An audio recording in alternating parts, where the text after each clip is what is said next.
Welcome back to Grassroots Media, and welcome back to this week's edition of the Greeneville Federal Bank Eddie Spradlen Show, where we cover everything inside of Burley Stadium with the Greeneville Greene Devil football team. As always, I'm here with head coach Eddie Spradlen. Coach, how we doing this evening? Good, man. It's glad to be here. Absolutely. Always glad to come in here. Got a new setting this week. We're in the film room, media room. I don't know what you call it, but this is where I guess you study a lot of film and what goes down there. It's nice and green, as you would expect it to be here at Greeneville, too. You've got a lot of work done to it recently also, I hear. Yeah, we just got the 3 TVs put up there and connected, and so it's nice. You can, we connect the film up there, and you can sit here and relax and, see it on all the same thing on all 3 TVs. So we're pretty proud of it right now. I guess you got a lot of film to watch this week, too. You got a very tough opponent coming up this week in Upperman. We'll talk about that a little bit in the second half. And I assume that you spent a lot of time in here last week, too, to study Anderson County. It was the big game. I know we had talked about that with Elizabethton, but this one was truly another big game. It was the rivalry game with Anderson County that always seems to happen in that quarterfinal round. You were able to come out on top this year, 28-17. Great atmosphere, great football game, just as you would expect it to be in that type of setting and rivalry. Just take me through that whole night. First off, we talked about it was going to be a 4-quarter dogfight, and is exactly what it ended up being. It's a heavyweight fight between 2 really good football teams. It was one of the more physical games that we've been a part of this year. It went down to it could have went either way in the 4th quarter. So really proud of my guys' effort. But I thought we'd come out there and we established that we're going to run the football. And we were able to limit their running game, which they, all we kept hearing their coaches and different people. The running backs got 100-plus yards, 100-plus yards, and we were able to hold him to, I think, 18 carries for 31 yards. So really proud of our defensive effort, but what a total team win. And there were a lot of points that I want to touch on, too, and just go throughout because, as you mentioned, total team win where it wasn't just one certain player, one certain unit. You had touchdowns in special teams. You had touchdowns on offense. The one crucial turnover that did happen in the game ended up going for 6 points in the end zone. But as always, you got to start every interview. I got to talk about Carson Quillen, man. He's had a heck of a playoff run so far. Had another amazing run this week. I think 24 carries, 182 yards, and 4 touchdowns. 2 of those touchdowns coming on 4th down also with that fake punt that he took in for a touchdown, and then the 4th and short that he took around the left end and up the left sideline for a touchdown. Take me through those 2 plays. What was going through your mind whenever you drew those up? We were moving the ball pretty good offensively. We got there on 4th down about midfield, and we had stopped them on defense. Most games we're going to take the ball to start the game. I felt like this one needed to be on the defense, and they didn't let me down in how they played. So I was really proud of that. But we went out there and we were moving the ball, and we had stopped them. So I felt like let's take a chance. It's something we've worked all year, and we've not used it. So we called the fake punt right there, and it was wide open. He gets touched a little, but he's able to take it about 50 yards for a big time touchdown. I will say, as the one who was up top filming the game on the stream, it faked me out. Yeah. I totally missed it. Yeah. I expected it to go straight to the punter, and instead I see everybody start running to the left, so I have to switch down real quick. But kudos to him and kudos to the coaching staff for calling that play. I don't know who called that play, but it worked to perfection right there. I'm not going to take any credit, but I'm going to say I called that one. All right. So, our special teams guy, we always talk about, Coach Jones does a great job in our special teams. And,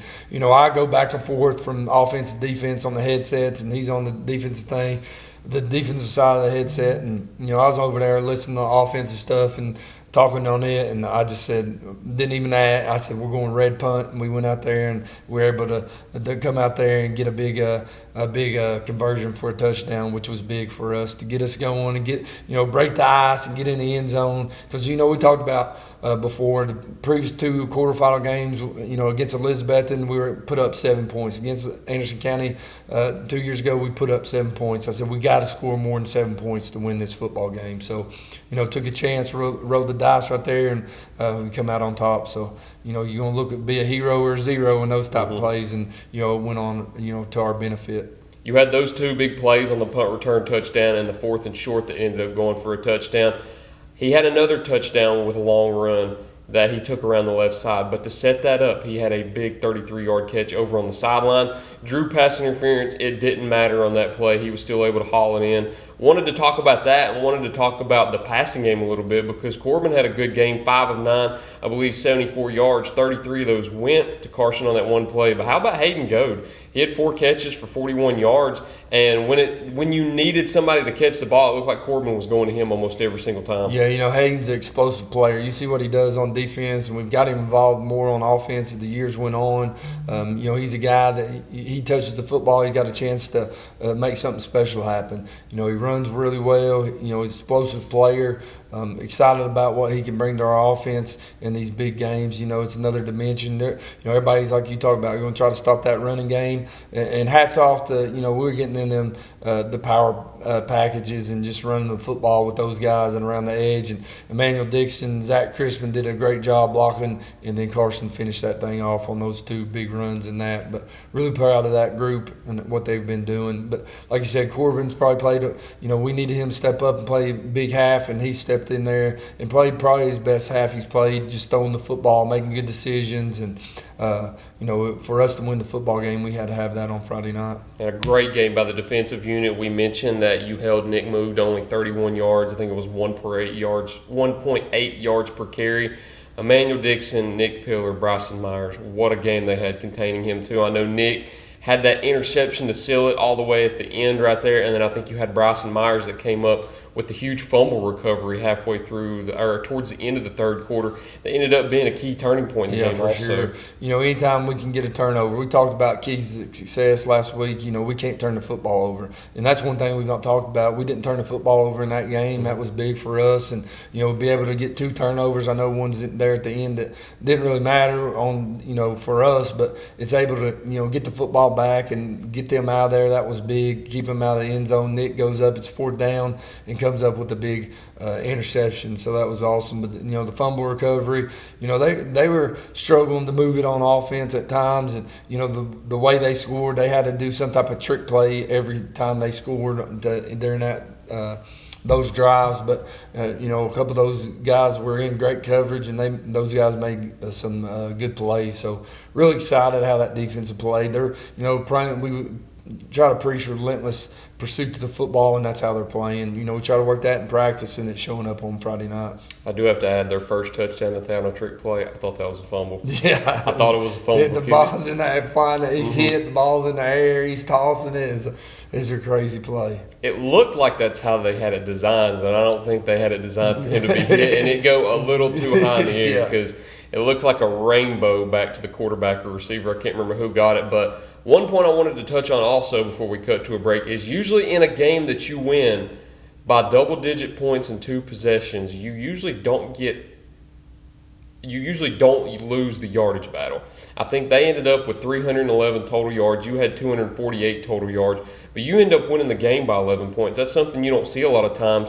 But one thing I thought about saying too is one of the things you always preach to the boys at the end of every game, you just keep fighting. Yeah. And that's what they did, because in a game where you lose the yardage battle, you usually don't win those football games, and you ended up doing that in the big-time rivalry game. Yeah, with us, we've been defensively, we're going to get after. You're going to get he got a couple big scramble plays, but we got him down. He didn't get in the end zone. We keep on. As they break a big play, and one thing we've not talked about I want to mention is the other night they completed some balls, but when they did, we tackled them right there. Mm-hmm. There wasn't any yards after a catch with those receivers, which was big. That's not always happened for us, and for us to do that the other night was big in that top game with the top receivers they had. They had some really explosive receivers, some of the best we've seen all year, and be able to limit those guys on big yards.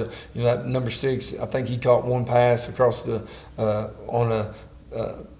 I think at third and long, he caught a short one and extended across and picked up a first down. But we tell them, the play ain't over, the drive ain't over until they get in the end zone. So we were able to, keep them out of the end zone. They had to kick a field goal there, and we were able, at the end of the half, and we were able to. They tried another one, and we were able to get pressure, and he shanked it. So it ain't over. They're gonna get some yards. As long as they're not getting in the end zone, that's all that matters to us. And we knew Isaiah Hall was going to be explosive too. We talked about that last week. I think out of those 311 yards, he had over 250 on his own.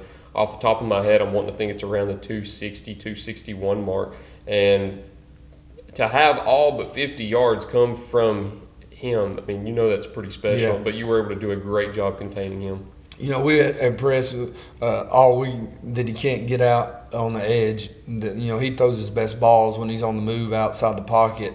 And I think we limited that, and that didn't happen. He did a good job. He stepped up in the pocket. And, we had him in the backfield a couple times. He slithered away. And, he got one long run there on that. But, really proud of our effort against a really good football team. And just the last question, too, I just have to ask is how good did it feel winning that game against Anderson County, knowing what happened last year? Yeah, it was big for this football program. And, for us to be, since I've been a head coach, we played in, that was number 4 quarterfinal game. And, we've not got out of that round yet. And it's just a nice relief for me to get past that in this program, and for us to have the opportunity to play for a state championship if we can win this Friday night. Another thing you have an opportunity to do this week, practice on Thanksgiving. That's something none of the players here within the program at the moment have had the opportunity to do. They have the opportunity to do that this week. You've got Upperman coming up next week, so we'll go ahead and talk about that in the second half and get a break in real quick here on Grassroots Media. At Corner Pond, the friendly and knowledgeable staff has the experience necessary to help you out regardless the need. Have an item of value you'd like to pawn or sell? Corner Pond can help.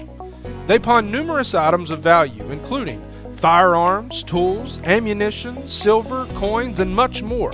When you walk through their doors, you'll find well-stocked shelves full of electronics, gaming systems, fishing and hunting equipment, car audio and accessories. And don't forget about the room full of guitars and basses and amplifiers, or their outside lawn and garden equipment. Corner Pond is a case knife dealer and carries numerous used knives as well. Stop by and let the friendly staff at Corner Pond help you today at 432 East Bernard Avenue, Greeneville, Tennessee. Tommy's Plumbing has provided professional plumbing services to the residents of Greeneville, Tennessee for over 30 years. Our experience and reputation have helped us grow our business to add locations in Jonesboro, Tennessee. Tommy's Plumbing is local and family owned, and we offer a full line of plumbing services, such as kitchen faucet, shower faucets, commodes, and bathroom faucets, as well as drain cleaning. We also provide outside plumbing work, such as septic and sewer drain cleanouts, as well as repair and replace. Tommy's Plumbing pretty much does it all. Tommy's Plumbing is licensed, bonded, and insured. Our quality workmanship and passion to provide our clients with expert service is second to none. We guarantee we have the best warranty around. For all your plumbing needs, give Tommy's a call at 638-3662. Welcome back to Grassroots Media, and welcome back to this week's edition of the Greeneville Federal Bank Eddie Spradlen Show, where we cover everything inside of Burley Stadium with the Greeneville Greene Devil football team. As always, I'm joined here with head coach Eddie Spradlen. So you've got Upperman coming up this week. It's Thanksgiving week. Usually that would throw a little bit of a wrench in your schedule, but not for you guys. You guys kind of coined tradition in that Thanksgiving practice. It's great when you're able to coin that a tradition in a way, when you have the pedigree to make it to state championships, to make it this far into the semifinal round. Talk about what you expect in Upperman this week, but first talk about how special that Thanksgiving practice is every year. Yeah, we've got as a assistant coach, I was able to experience that multiple years, which is awesome. And, people come out, you got the big turkey trot going on. There'll be people everywhere. We invite families to come sit in the stands, watch practice. Dads come hang out. We're going to feed those players a big breakfast at 8 o'clock in the morning. And, it's just a special time.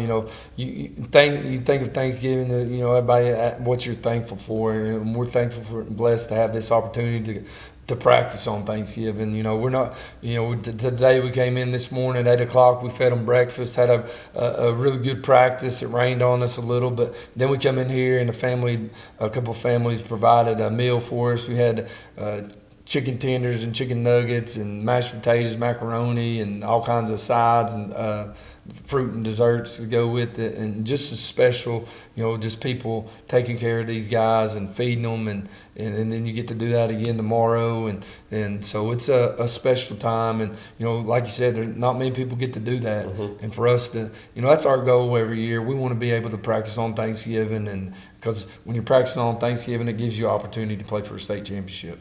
And you've got that opportunity too. You've got to go through Upperman first. It's a team that I think Carson Quillen and the School of Greeneville is very familiar with. Yeah. I know the state championship baseball game last year, that's who it came down to. Now the semifinal round in the football state playoffs, it's going to come down to Greeneville and Upperman again.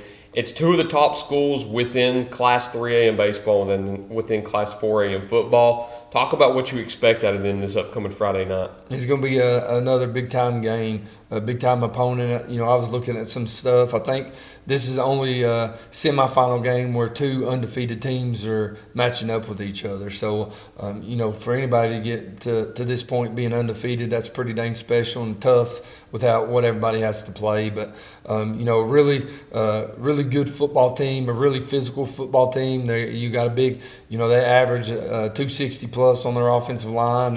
Quarterback 6'4", 190, runs the ball really hard. He's got a strong arm. Got a running back that really runs it hard. He's another 190-pound kid. So they just want to old school run it at you and try to smash your face off, really. So, our guys are excited about the opportunity. Defensively, they're going to line up, multiple different ways with what they do up front. But they're going to play hard and they're going to get to the football and make things happen. They're not giving up. They've not given up more than 21 points all year.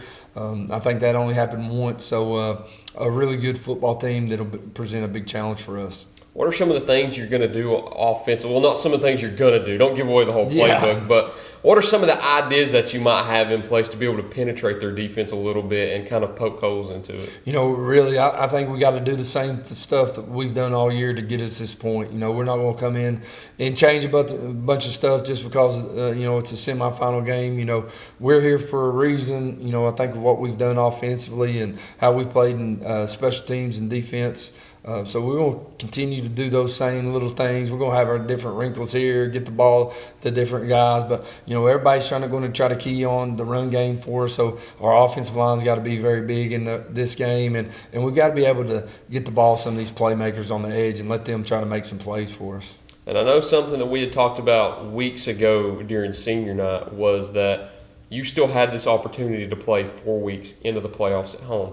This will be the final game that you get to play at Burley Stadium this season. And for some of these seniors, it will mark the final game they play. I know going throughout the season, you work towards that home field advantage. You're not certain of it yet, even on senior night, when you still had Elizabethton in Week 11 that determined that. So for some of these seniors, it'll be the last time they step onto the turf at Burley Stadium. Do you think that's going to give them kind of a certain incentive to play harder and leave their last game at Burley Stadium with a win to send them to the state championship? Yeah, I hope so. And funny you mentioned that. Coach Ball in our offensive meeting this week on Monday, he's talking about it. A lot of times you don't know when it could be your last game playing, but without a doubt, if you're a senior, this is your last game you're going to play at Burley Stadium. Special place. It means a lot to all these guys. So I don't expect anything but their best effort on Friday night. For these seniors also, they've played a ton more games than some get to play at home. They're very fortunate, to say the least, because I know a lot of teams you get to play maybe 4 or 5 at home, and you might not have a home playoff game. You might have to go on the road and get eliminated first round. These guys have been fortunate to play a full home schedule in the regular season and then go 4 weeks deep into the playoffs where you're playing almost a whole entire schedule at home this year. So they're very fortunate in that department. Yeah, you get 9 games at home at Burley Stadium in front of your home crowd, and you get to do your normal routine. You don't have to worry about all the travel. So, really excited to be at Burley Stadium. I think that's all we've got to. You got Upperman this upcoming Friday night. We said it 3 weeks ago. We'll say it again. It's the big one once again. It'll be the big one all the way up until the final game with the state championship. Hopefully we make it to that point next week, and we get a show to preview who you might play next week also. But until next time, Coach, that's all I've got for you this week. Thank you for sitting down with me once again. Appreciate it, man. Go Devils. Absolutely. Thank you all for watching this week's edition of the Greeneville Federal Bank Eddie Spradlen Show. Look forward to seeing you next time here on Grassroots Media. So I don't know how I do this. I do this every single week, and I forgot this somehow. But we forgot our favorite question. 3 keys to success that you need to carry out every single week. I've done over 50 football interviews this year, and this is the one that I forget. You can tell I'm going into basketball mode a little bit now. I'm starting to forget all the football questions. But 3 keys to success that you need to carry out this week against Upperman, what are they? I think the big one that we've talked about, we got to win the line of scrimmage. they've got a big offensive defensive line, so it's going to be a big challenge for us. So, we're banged up at a couple of them positions. So, it'll be a big challenge. We got to win the line of scrimmage to set up our, run game, and they're going to come in here and try to run the football out right at us. So we got to be able to shut that down and with our defensive line. So that's one of the big keys. Another big key that we talked about last week and we talked about on this show, we cannot turn the football over. You got to limit your turnovers, and you got to make sure you force some turnovers to get the ball, because they're going to try to slow the game down. They're going to take their time and snap the ball about 2 or 3 seconds every time. So they want the clock to run, so we can't be turning the football over, and we got to get some turnovers. And the big one is on defense, we've got to be able to get off the field on third down. We can't let them continue to get drive by moving the chains. We've got to be able to get off the field on third down. All right, I guess we'll close it out now formally, as we always do, since I forgot that there. But thank you all for watching this week's edition of the Greeneville Federal Bank Eddie Spradlen Show. We look forward to seeing you next time here on Grassroots Media. Go Devils.